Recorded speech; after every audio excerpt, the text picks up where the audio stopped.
History has some interesting outcomes, and the outcomes are usually the things we know about grand gestures of change, things that happen on the level of societies. But sometimes the outcomes of changes in human stories are minute, but the people remember them. There was a time in, I think it was 2015, that there was a major railway strike in Britain. And one of the interesting outcomes after a long period of people having to make adjustments to their new lives and all the inconvenience that came with not being able to rely on trains to get them to and from in all cases, one of the interesting outcomes was there was a study done, and my friend Victor remarked about this study to me.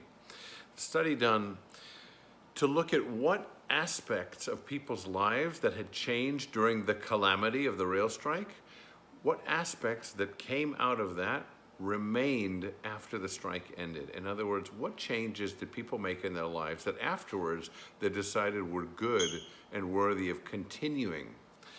And if I'm correct, the number was 5 to 10%. So if that's the case, let's assume those are good numbers.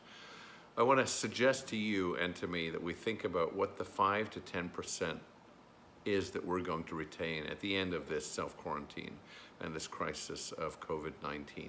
What is it that we are doing that we weren't doing before on any consistent basis that will say, I want to take this into the future?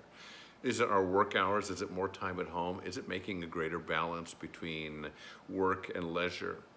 Is it creating and finding new necessary boundaries in our lives? Is it more exercise? Is it gardening? Is it eating differently, more healthfully? Is it communicating with people more regularly? What's the 5%? What's the 10% that you're going to take out of this?